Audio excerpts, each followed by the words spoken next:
particular time, and banking was one of those jobs at that time. So I guess I was attracted to it mainly at that time because of the financial aspect of it.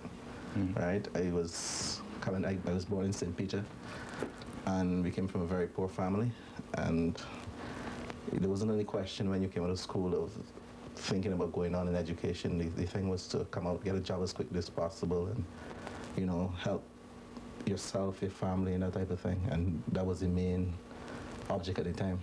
When I first came into the bank, I went to the, I think, savings counter, opening savings accounts for people. But it was a Spice Town branch, so we dealt then with a lot of different aspects of banking. Because of the smallest of the branch, you were able to deal with everything probably on a smaller scale, but basically into savings. I didn't study most of the banking. I learned on the job, and well, I did a number of courses with the staff training center. Number of courses, especially early in my career. It's because I joined it back in '72, and in the first number of years, I went on a number of courses related to the different aspects of the job that I would come in touch with. I think ultimately, what I would hope to be is to be like self-employed. You determine when you go to work what you're going to be doing. You control your whole life as far as work is concerned. I don't think you could achieve that much in terms of, okay, you get a salary and you can live on a salary. But I think that if you want to really become established or really achieve anything meaningful financially, that you would find that working for institutions, you just wouldn't make it. Banking is a time-consuming occupation. How much of your time does it take up? Well, at least from 7:45 till 4:35 every day for a number of weeks, except when I'm on holiday. But I think it even goes beyond that, because you find like on holidays and so forth, people are on the street, people see you and they want information about loans, about whatever else, and it is a kind of ongoing thing, really. But basically, it's the 8 to 4 or whatever during the week, that you're there. What a conversation with this old Rasta man. He said people they feel like Rasta man, it just dreadlocks and Babylon. But I man eyes open wide, wickedness cannot hide. I man see all the oppression destroying this young nation. Oh yeah. Just because I man with the locks long, people feel that I man can see how the burden of so much taxation kill the poor man in this country. Yeah, Jah know, the oppressors they had to be.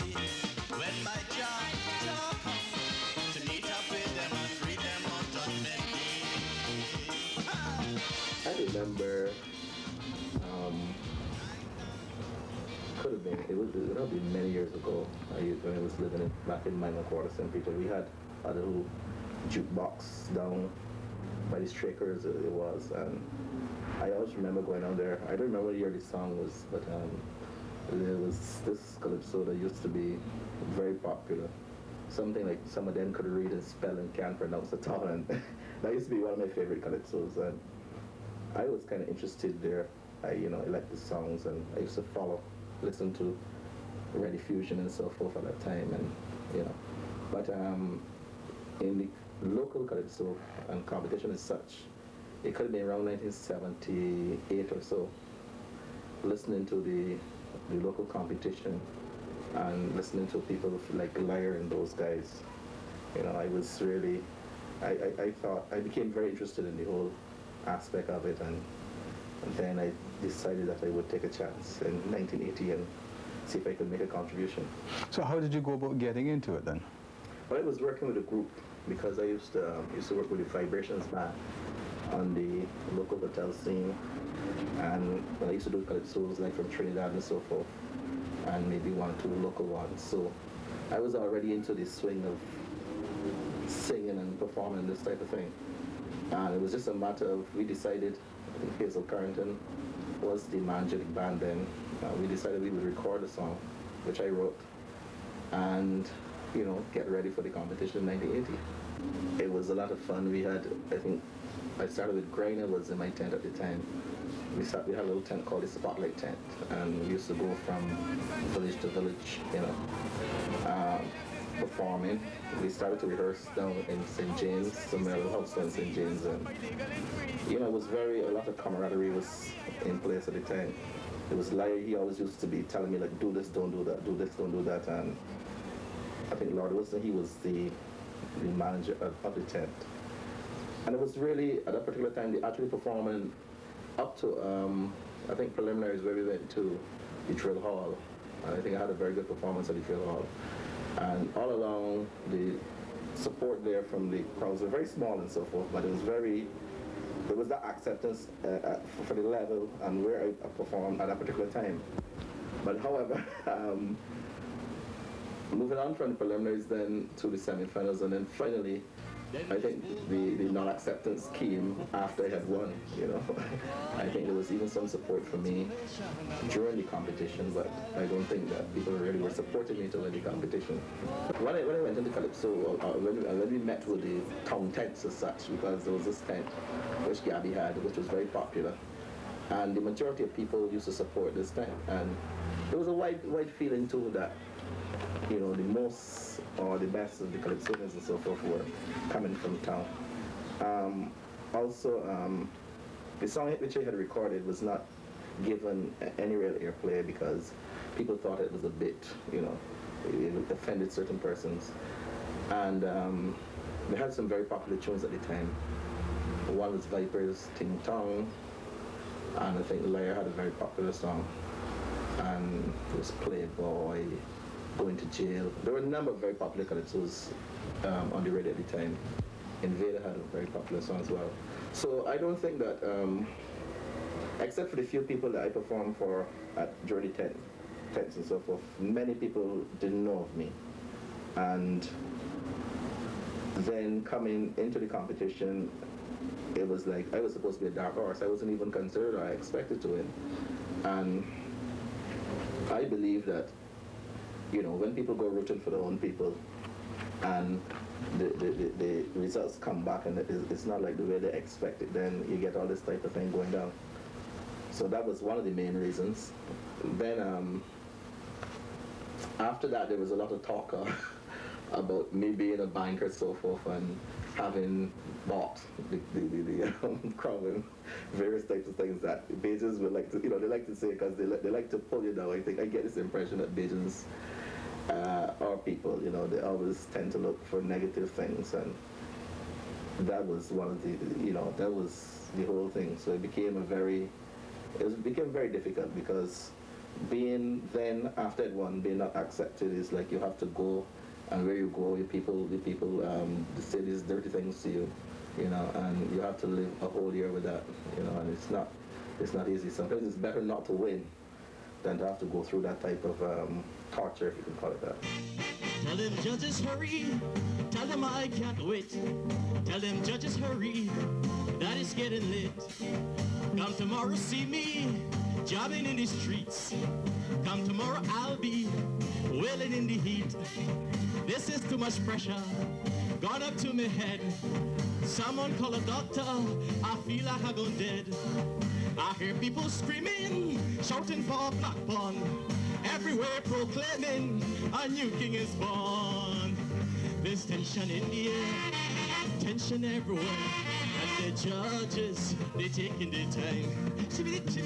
Tension in the air, tension everywhere, and them judges can't make up their mind.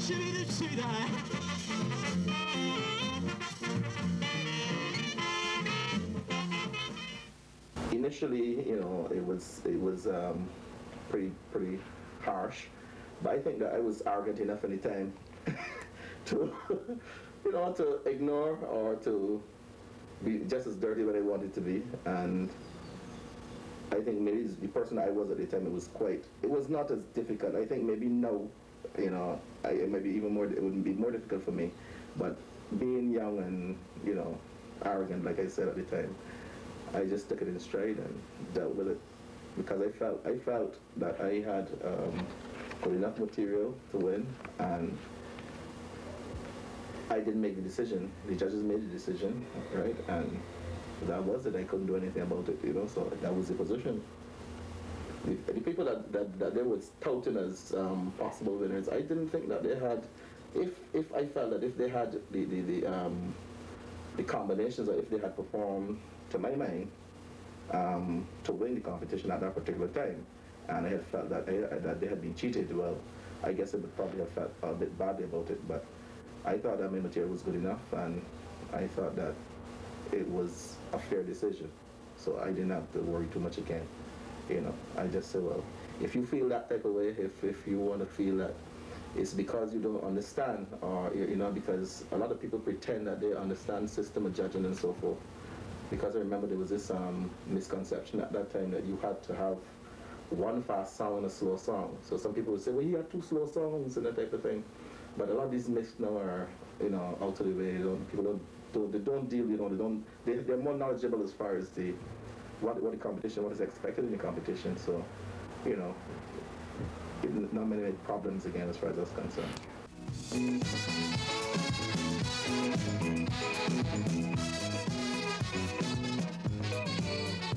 Well, they laugh and they say how they have some calypsonian. When it come to festival, they at the foundation, and they laughing boy and they talking with Motley. Yes. Well, this time they have their eyes fixed on the monarchy. If that's the way McFingal and Plastic Bag really move, I want them just don't fit me into that groove. Hear what I tell them. In Cultural Foundation, in all them radio stations, in the print media, you see, nobody to pull a string for me. If I achieve anything, I want the world to know on my own stage. That's what I tell them. This has been Profiles, showcasing people who are doing well in every sphere of activity in